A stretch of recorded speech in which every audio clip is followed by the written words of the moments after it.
Hey, grade sevens, welcome to lesson 3.5. The British continue to explore. We are going to learn what did the British explorers who ventured into the west, to the north, to the south achieve in their explorations. So stick around and let's learn something.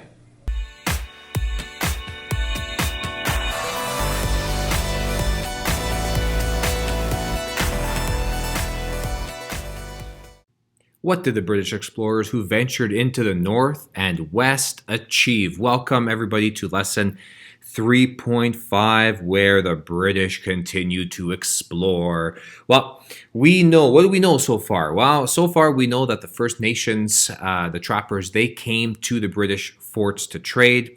And we also know that the French were interfering with the British fur trade. So how did they do that? Well, the French went to the First Nations before the trappers could reach those British forts. And then the French would buy those furs that the trappers were bringing to the British forts before the British had a chance to buy them. And the British response to this is, well, guess what? We are now going to go into the interior and we are going to compete with the French. How are we going to do this? Well, first we need to go find out what's in the interior and check out what's there. So into the interior we go. The first explorer that we are going to meet is somebody by the name of Henry Kelsey. And in 1619, he leaves York Factory and he heads out with the Cree. His goal, meet First Nations and convince them to trade with the British. So how is he going to do that? Well, he brought with him a brass pot, a blanket, guns, tobacco, and hatchets to show off to the First Nations that he meets so that he can say, hey, look what we've got. Come to our fort over in York Factory and you can get your things that you desire.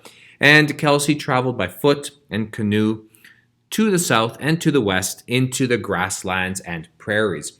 And it's said that he is the first European to see the buffalo. He made alliances with the Cree. That's who initially took him out. And then he made alliances with the Siksika Nation. And he made it as far as Saskatchewan. So a pretty good journey there. Met a lot of people, made some alliances along the way. The next person, now we're talking about our curriculum here, our province, Anthony Hende. You've heard of him before. I'm pretty sure you have. That's the ring road that we have around Edmonton, and it's named after Anthony Hende. In 1745, he leaves York Factory as well, and he makes it all the way to present-day Red Deer.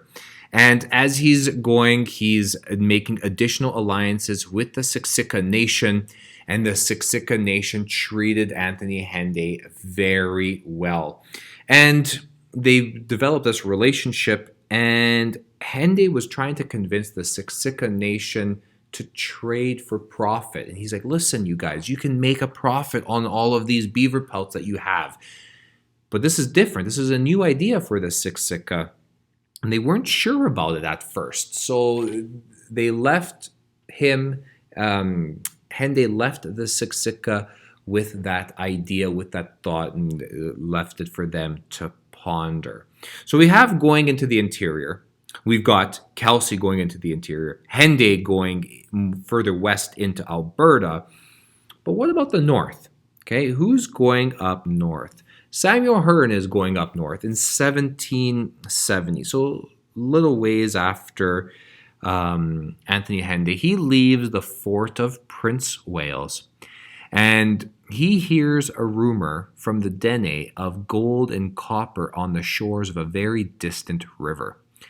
Well, gold and copper, you're thinking, that's very valuable. I can use this, right? And everybody wants gold, so Hearne is no exception. So he travels out with snowshoe and toboggan in the winter. And then in the spring, when the spring thaw happens, he is taught how to make bark canoes. Unfortunately, the rumor of gold and copper is not true, but he is the first European to make it to the Arctic Ocean. So this is going to be an impressive feat for him. So he is going to be really proud of this. And this is actually an important thing that happens for the Europeans later on, like that north. We have this fascination with the north. So, talked about the interior.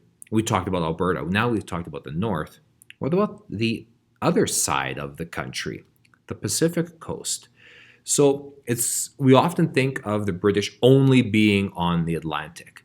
But in this time, in this point in history, we've made it, and when I say we, I mean like people, humans, we've made it around the southern tip of South Africa. And this is where we join James Cook in 1778. He sails into present-day Vancouver Island on the Pacific Ocean side of Canada. And what was he doing? He was looking for something called the Northwest Passage. Now, this is a big deal, the Northwest Passage. This is a rumor that we can get to Asia from Europe using the Arctic. And this idea has been around for a very long time, and James Cook was out there looking for it. He doesn't find it, okay? He's unable to find this route. But he does trade for sea otter skins. And this is nicknamed soft gold because when he brings these skins to China, eventually he makes his way over, he sells these sea otter skins for a lot of profit. And this is now a big deal on the Pacific side of the country. On the Atlantic side of the country, beaver felt and beaver fur is the big thing. Over on the Pacific side, we now have the sea otter skins. That's going to be huge. Okay, but we're not done with the Pacific coast. There's another guy, George Vancouver, and he is following in the footsteps of James Cook. So in 1791 to 94, so he spends 3 years, he's going up and down the Pacific coast and he maps out the entire coastal area of British Columbia.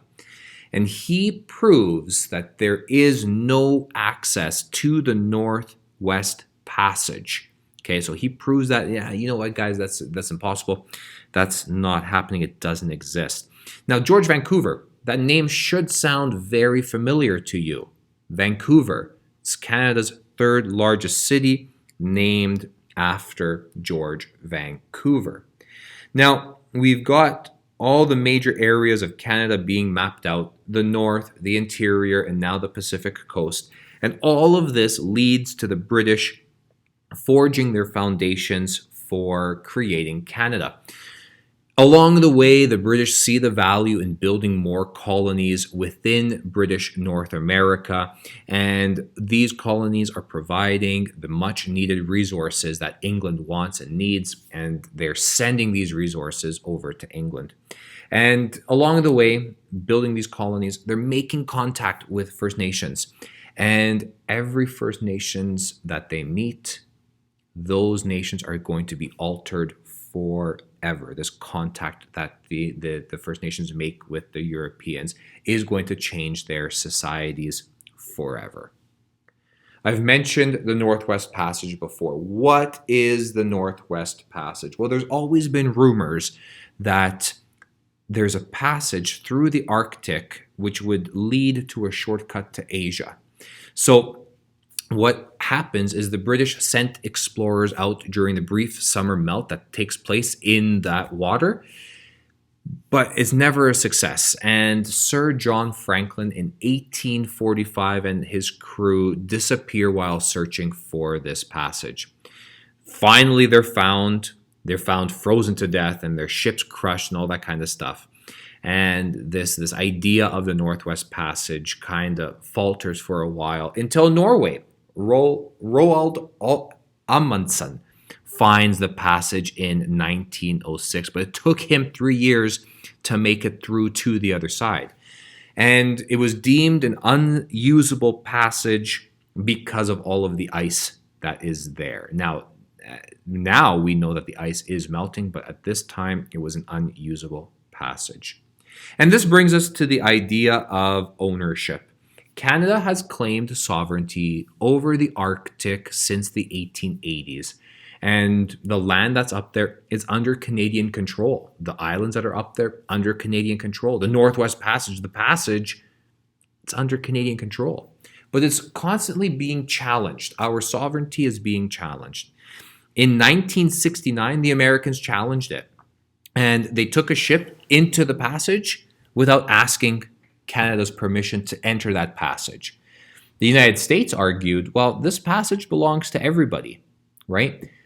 Not just to Canada. This belongs to everybody. In fact, they were saying to Canada, well, Canada, you should be able to control this land. You can't control it. You didn't control us coming in. You weren't able to stop us coming in. That just proves that Canada does not own this land that's up there and the passages that are up there. Eventually, the USA backs down because they didn't want a conflict to happen. So this was in 1969. 1985, guess what the USA does again? They come back, right? They go back and they want to prove again that Canada has no ownership of the Arctic and the land that's up in the Arctic that we say that we own, that we have on our maps as belonging to Canada. The US is like, no, you have no control of this. Look, we're coming through this again, right? And this worries Canada. So since 1985, the Canadian government has been spending a great deal of time, money, and resources to try and get people to move up to those northern islands. They're trying to have a military presence up there because they are worried. Now, the US backs off here, but for how long? So Canada is struggling to maintain its sovereignty over the islands in the northern part of our country. Okay, what I'd like you to do right now is head over to your notebook and complete the questions for this part of the chapter.